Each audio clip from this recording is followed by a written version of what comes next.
Welcome back to New Venture Mentor, your source for straightforward advice to help you plan, launch, and grow your startup or small business. I'm Kate Costa, and today I want to discuss the importance of staying focused on building your business and to share a quick exercise to help make sure you're doing so. Now, I know that sounds trite. Obviously, you need to stay focused to successfully build a business, but just bear with me for a moment.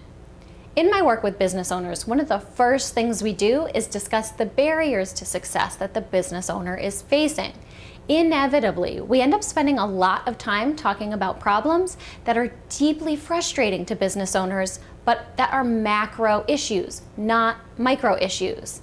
And this is largely a waste of time because you can't fix the macro issues alone. I want you to do an exercise. First, write down everything that is standing in the way of you successfully building your business. Just keep going and create a complete list of all the barriers that you feel are blocking you. Macro, micro, personal, professional, legal, whatever. Jot down everything that comes to mind.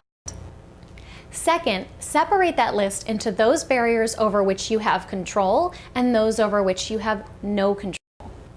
Third, separate the list of barriers which you cannot control into those that you can influence and those that you cannot influence. For example, I know a business owner who works in a very sexist industry, so she goes by her initials, not her name.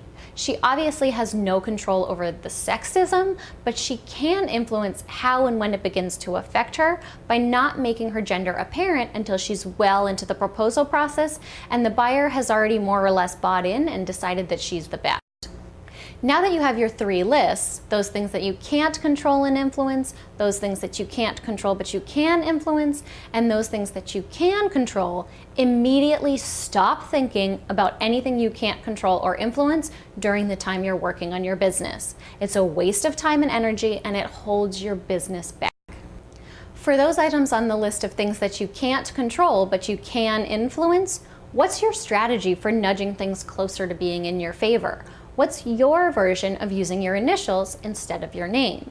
Create a strategy for every single item. Another example might be that you can't control when your customers pay you, but you can definitely influence it by creating payment terms, contracts, and/or billing procedures that will get most people to pay you faster.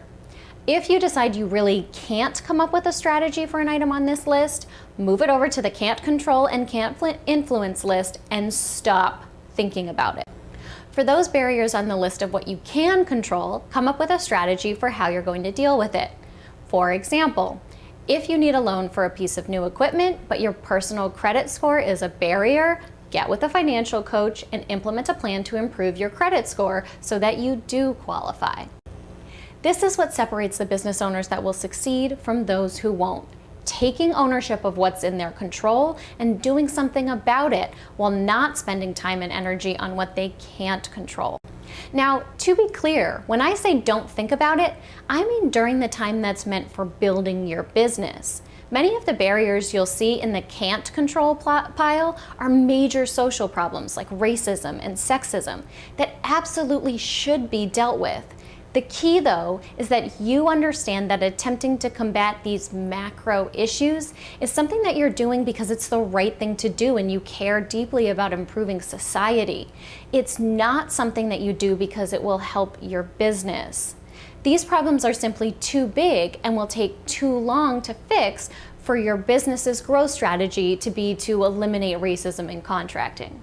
That's it for this week here on New Venture Mentor. If you liked this video, please let me know with a like and a share, and be sure to get over to katecosta.com if you're not already there, and subscribe to my newsletter so you'll never miss the latest tips and info to help you plan, launch, and grow your business. Thanks for watching, and I'll see you next time on New Venture Mentor.